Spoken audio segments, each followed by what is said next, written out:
हे guys, मैं हूँ Charu. Welcome to law school. मैं आपको लॉ के टॉपिक्स करवा रही हूँ। आगे बढ़ने से पहले चैनल को सब्सक्राइब ज़रूर कर लीजिए और बेल आइकन को दबाना ना भूलें। गाइस, मुस्लिम लॉ की लास्ट वीडियो में हमने प्रीएम्पशन के राइट के बारे में पढ़ा था। अगर आपने अभी तक मेरी प्रीवियस वीडियोस नहीं देखी हैं तो वह भी देख लेना।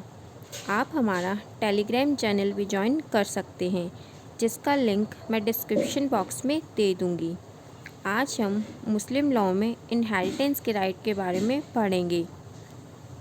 मुस्लिम लॉ में इनहेरिटेंस के लॉ प्री इस्लामिक कस्टम्स और प्रॉफिट के बताए रूल्स जो हमने सोर्सेस पढ़े थे, कुरान, सुन्ना, इजमा, कियास, इन सब के कॉम्बिनेशन से ही बनाए गए हैं। एक मुस्लिम के मरने के बाद जो उसकी प्रॉपर्टी बचती है, सारी डेब्ट्स एंड एक्सपेंसेस चुकाने के बाद वह सारी प्रॉपर्टी उसके हेयर्स द्वारा इनहेरिट कर ली जाती है। उस प्रॉपर्टी में movable, immovable, ancestral, self acquired सारी प्रॉपर्टी इंक्लूडेड होती है। कुछ डेब्ट्स और एक्सपेंसेस को डिडक्ट करके ही प्रॉपर्टी इनहेरिट होती है। उनमें से कुछ के एग्जाम्पल हैं। फर्स्ट है डिसीज्ड पर्सन के फ्यूनरल के एक्सपेंसेस।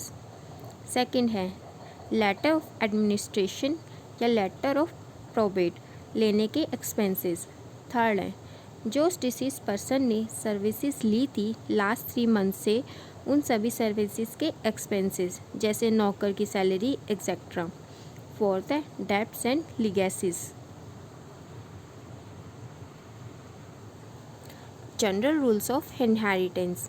हिंदू लॉ में जैसे इंडिविजुअल मीन्स सेल्फ एक्वायर्ड और एंसेस्ट्रल प्रॉपर्टी में डिफरेंस होता है, मुस्लिम लॉ में सेल्फ एक्वायर्ड और एंसेस्ट्रल प्रॉपर्टी में कोई डिफरेंस नहीं होता।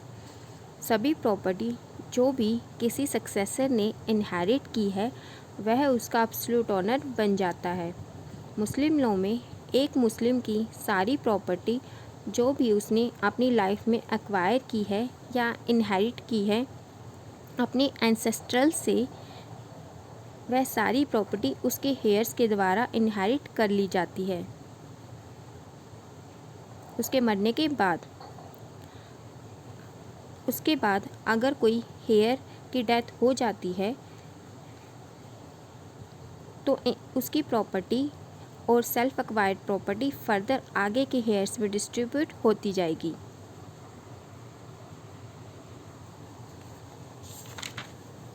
फर्स्ट रूल है inheritance open on the death of person.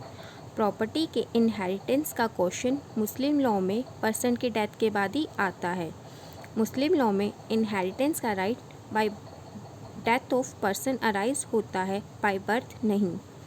Muslim law में अगर कोई चाइल्ड पैदा होता है तो बाय बर्थ उसका कोई राइट नहीं होता प्रॉपर्टी पर, बल्कि मुस्लिम लॉ में वह अपने एंसेस्ट्रल का लीगल हेयर भी नहीं होता जब तक कि उस एंसेस्टर की डेथ ना हो जाए। अगर कोई हेयर एंसेस्टर की डेथ के बाद भी जिंदा हो तभी वह लीगल हेयर बन पाएगा और प्रॉपर्टी को इनहेरिट कर पाएगा। पर अगर वह हेयर एंसेस्टर की डेथ से पहले ही मर जाता है तो उसका इनहेरिटेंस की प्रॉपर्टी में कोई शेयर नहीं होगा। फॉर एग्ज़ाम्पल, पी फादर है ए एंड बी का। ए एंड बी तभी लीगल हेयर्स बनकर पी की प्रॉपर्टी इनहेरिट कर पाएंगे जब पी मरेगा। पर अगर पी की डेथ से पहले ही ए मर जाए तो ए का इनहेरिटेंस में कोई राइट नहीं रह जाएगा, सारी प्रॉपर्टी पी को इनहेरिट हो जाएगी। सेकंड है rule of representation. Rule of representation के अकॉर्डिंग अगर एंसेस्टर की लाइफ टाइम में ही अगर कोई लीगल हेयर मर जाता है पर उस हेयर्स के हेयर्स मीन्स उसके बच्चे हैं तो वह बच्चे उस हेयर्स का शेयर के लिए एंटाइटल्ड होंगे, वह उस मरे हुए हेयर को रिप्रेजेंट करेंगे। मुस्लिम लॉ में यह डॉक्ट्राइन अप्लाई नहीं होता। फॉर एग्ज़ाम्पल पी फादर है, ए एंड बी उसके सन। अगर पी के लाइफ टाइम में ए मर जाता है पर ए के बच्चे एक्स एंड वाई ज़िंदा हैं, डॉक्ट्राइन ऑफ रिप्रेजेंटेशन के अकॉर्डिंग ए के बच्चे एक्स एंड वाई पी की डेथ के बाद इनहेरिटेंस में उसका शेयर इनहेरिट कर लेंगे ए को रिप्रेजेंट करते हुए। पर मुस्लिम लॉ में अगर ए मर जाता है तो उसके बच्चों को भी कुछ नहीं मिलेगा, सारी प्रॉपर्टी बी में डिवॉल्व हो जाएगी। शिया लॉ में इस रूल की एक एक्सेप्शन दी गई है। अगर पी का एक ही सन है ए और ए मर जाता है अपने बच्चों को छोड़कर, तो इस केस में पी के मरने के बाद उसकी property X and Y inherit कर लेंगे ए को रिप्रेजेंट करते हुए। थर्ड है right of female in inheritance of property. Muslim law में मैन एंड वुमेन के प्रॉपर्टी के राइट्स में कोई डिफरेंस नहीं है। एंसेस्टर की डेथ के बाद सन एंड डॉटर दोनों ही चाइल्ड लीगल हेयर्स बन जाते हैं और एंसेस्टर की प्रॉपर्टी को इनहेरिट कर सकते हैं। प्रेफरेंशियल राइट नहीं होता किसी का भी, सबका शेयर पहले से ही फिक्स होता है। पर जनरली आप देख सकते हैं फीमेल हेयर को मेल हेयर से हाफ ही शेयर मिलता है। पर मुस्लिम लॉ में फ़ीमेल को मैरिज में रिसीव हुआ डॉवर और हस्बैंड से मिली मेंटेनेंस उसे जस्टिफाई कर देती है, जबकि मेल को सिर्फ उसके एंसेस्टर से ही प्रॉपर्टी इनहेरिट होती है और मेल्स के ऊपर ड्यूटी भी होती है अपनी वाइफ और चाइल्ड्स को मेंटेन करने की।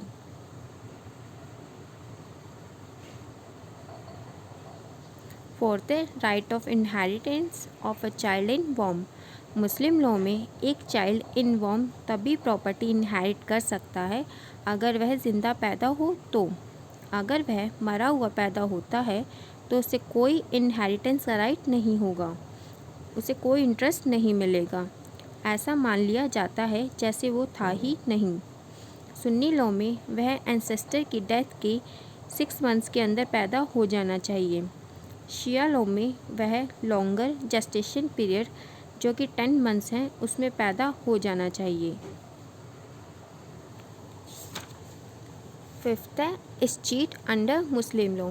इस्टीट एक प्रोसेस है जिसमें डिसीज़ की प्रॉपर्टी का पोजीशन और राइट गवर्नमेंट के पास चला जाता है।